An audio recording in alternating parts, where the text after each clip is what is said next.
सम्पूर्णमा नमस्कार। म आज क्लास 9 को वेदान्ता पब्लिकेसनको ट्रिगोनोमेट्रिक रेसियो को एक्सरसाइज नम्बर 2 को क्वेशनहरु सोल्भ गर्न गइरहेको छु। त्यस्तै गरी 1 नम्बरको ए नम्बरमा हेर्नुस्, क्वेशन चाहिँ के रहेछ भने sin a plus sin b times sin a minus sin b। यसलाई क्वेशनले के भनेको छ भने मल्टिप्लाई गर्न। अब यसलाई हामी के लेख्छौं भने सोलुसन भनेर लेख्छौं। त्यसपछि क्वेशन एक पटक जस्ताको त्यस्तै सार्छु। जस्तै यहाँ हेर्नुस्, मैले क्वेशन एक पटक जस्ताको त्यस्तै सारे। अब क्वेशनले के भनेको छ भने मल्टिप्लाई गर्न। अब यसमा हामी दुईटा प्रोसेसले गर्न सक्छौं। एउटा चाहिँ डाइरेक्ट फर्मुला पनि युज गर्न सक्छौं। जस्तै यहाँ के छ भने a plus b a minus b को कन्डिसनमा ठ्याक्कै गइराछ। त्यही भएर यसलाई चाहिँ हामी फर्मुला के युज गर्न सक्छौं भने a square minus b square को टर्ममा। किनभने हामीसँग a square minus b square को फर्मुला के छ भने a plus b a minus b भन्ने हाम्रो फर्मुला हुन्छ। त्यसकारण यसलाई चाहिँ हामी a square minus b square को टर्ममा लान सक्छौं।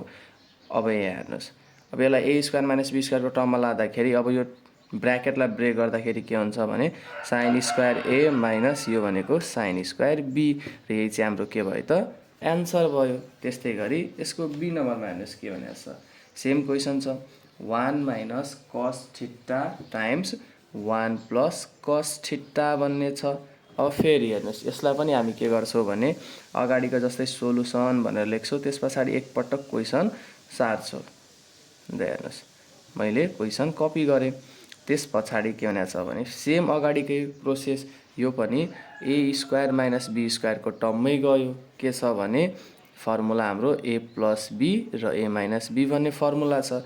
यहाँ पनि a minus b a plus b नै छ। त्यसकारण यसलाई पनि हामी के लेख्न सक्छौं भने a को स्क्वायर माइनस b को स्क्वायर भन्ने लेख्न सक्छौं। अब ब्र्याकेट ब्रेक गर्दाखेरि के भयो त 1 को स्क्वायर माइनस यो भनेको cos स्क्वायर थीटा। अब 1 को स्क्वायर भनेको कति हुन्छ त 1 नै हुन्छ माइनस cos स्क्वायर थीटा। अनि यसलाई हामी यसको फर्मुला पनि हुन्छ। यसको फर्मुला के लाउन सक्छौं भने 1 माइनस cos स्क्वायर थीटा भनेको के हो त sin स्क्वायर थीटा भन्ने हाम्रो फर्मुला छ रे। ल हेर्नुस्, त्यसो भए क्वेशन नम्बर डी मैले कपी गरे। क्वेशन नम्बर डी मा के भनेको छ भने 1 plus cot square theta times 1 minus cot square theta यो दुईटा टर्म्सलाई हामीलाई के गर्नुपर्ने छ त अगाडिको सी नम्बर जस्तै मल्टिप्लाई गर्नुपर्ने छ। अब फेरि हामी अगाडि जस्तै यहाँ के गर्छौं भने सोलुसन भनेर लेख्छौं र त्यसपछि एक पटक क्वेशन जस्ताको त्यस्तै कपी गर्छौं। ल जस्तै यहाँ हेर्नुस् 1 plus cot square theta 1 minus cot square theta. अब यहाँ हेर्नुस् त हामीले अगाडि क्वेशनहरु बनाए जस्तै a square minus b square को टर्ममा गइराछ। हाम्रो फर्मुला के हुन्छ भने a plus b a minus b। यहाँ हेर्नुस् a plus b a minus b भन्ने हाम्रो यहाँ टर्म दिएको छ भने यसलाई लेख्दाखेरि हामी के लेख्न सक्छौं भने a को स्क्वायर माइनस b भनेको हाम्रो cot स्क्वायर थीटा छ अनि यसको पनि के हुन्छ स्क्वायर हुन्छ। अब यसलाई हामी लेख्दाखेरि ब्र्याकेट ब्रेक गरौँ।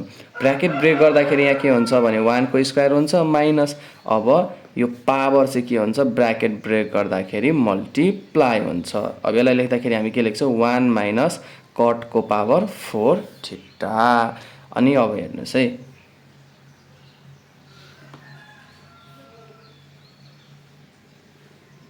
ल यही चाहिँ हाम्रो के भयो त एन्सर भयो। ल ओके, त्यस्तै गरी अब क्वेशन नम्बर ई तिर जाउँ। क्वेशन नम्बर ई मा चाहिँ के भनेको छ भने 1 plus sin theta times 1 minus sin theta times अर्को चाहिँ के छ भने 1 प्लस sin स्क्वायर थीटा भन्ने हाम्रो क्वेशनले दिएको छ। फेरि यसमा हामी अगाडि जस्तै के गर्छौं सोलुसन भनेर लेख्छौं। त्यसपछि एक पटक क्वेशन जस्ताको त्यस्तै कपी गर्छु। जस्तै यहाँ हेर्नुस् मैले कपी गरेर छु 1 plus sin theta 1 minus sin theta अनि 1 प्लस sin स्क्वायर थीटा भन्ने कपी गरेर छु। त्यसपछि अब यहाँ हेर्नुस् त a plus b a minus b फेरि यो हाम्रो अगाडिको जस्तै a square minus b square को टर्ममा गइराछ। फर्मुला के छ a plus b a minus b भन्ने फर्मुला छ। त्यसै गरी यो a plus b a minus b को टर्ममा छ भने यसलाई लेख्दाखेरि a को स्क्वायर माइनस b को स्क्वायर भन्ने हामी लेख्न सक्छौं। अनि यो फेरि 1 प्लस sin स्क्वायर थीटा भनेको जस्ताको त्यस्तै अब यहाँ हेर्नुस् यसलाई ब्राकेट ब्रेक गर्नुहोस्। ब्राकेट ब्रेक गर्दाखेरि यो के हुन्छ 1 को स्क्वायर माइनस यो भनेको साइन स्क्वायर थिटा हुन्छ अनि फेरि यो टाइम्स यो भनेको 1 प्लस साइन स्क्वायर थिटा। अब यहाँ पनि यो यसरी कर्ली ब्राकेट हाल्दिउँ है। ल ओके। अब यो 1 को स्क्वायर भनेको त 1 भयो माइनस यो भनेको साइन स्क्वायर थिटा अनि times 1 plus sine square theta.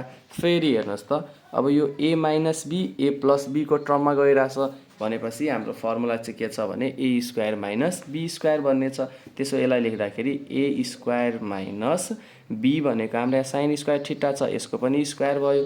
अब 1 स्क्वायर भनेको 1 भयो माइनस अब पावर जति के हुन्छ मल्टिप्लाई हुन्छ अनि यहाँ इन्टु 2 गर्नुहोस्।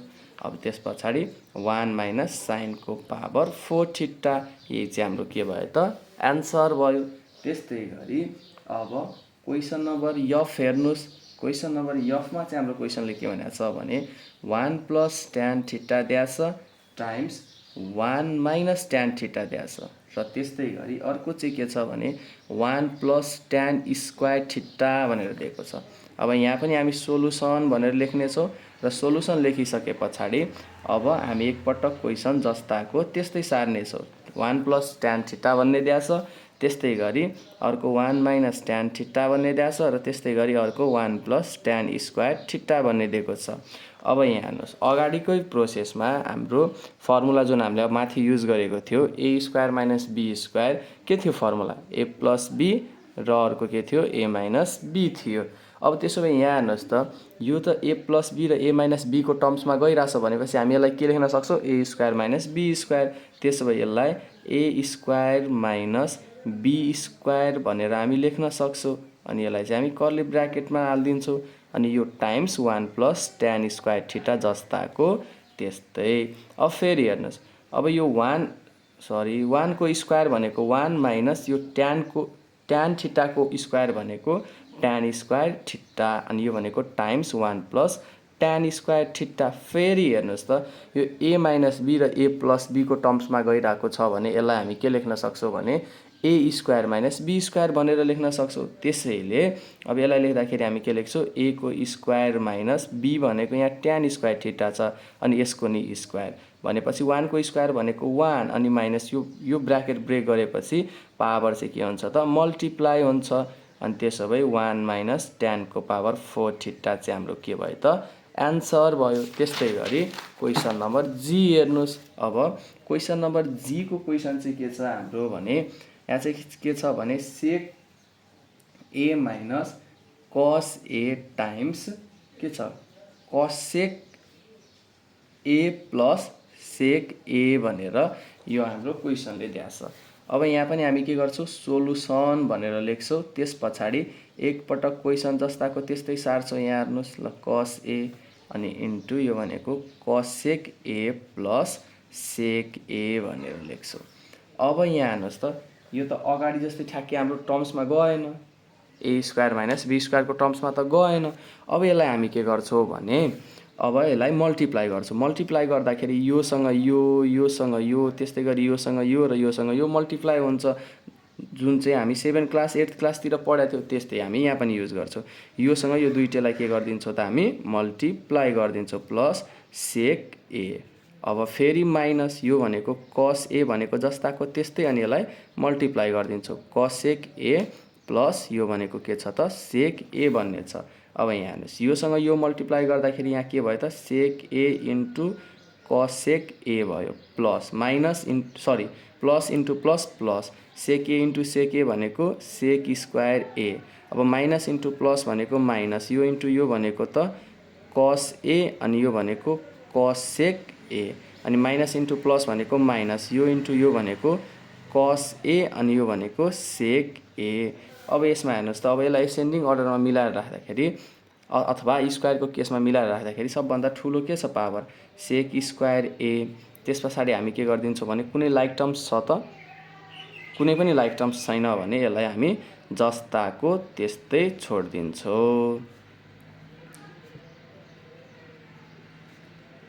अब यहाँ हेर्नुहोस् यो यति भइसके पछाडि अब यसमा हामी के गर्छौँ भने यो भनेको त सेक स्क्वायर ए भयो अनि प्लस यो भनेको त सेक ए इन्टु कसेक ए भयो अनि माइनस यो भनेको कस ए इन्टु कसेक ए जस्ताको त्यस्तै। तर हामीलाई के थाहा छ भने कस ए को फर्मुला हामीसँग के छ भने 1/सेक ए भन्ने फर्मुला छ र यो सेक ए भनेको जस्ताको त्यस्तै लेख्यो भने दुइटै चाहिँ कट्छ, तलमाथि मल्टिप्लाईको केसमा र डिभाइडको केसमा। अब चाहिँ हाम्रो एन्सर के भयो त सेक square A plus sec A into cosec A minus cos a into cosec ए अनि -1। यही चाहिँ हाम्रो के भयो त एन्सर। क्वेसन नम्बर 1 हामी यसरी नै सोल्भ गर्छौँ।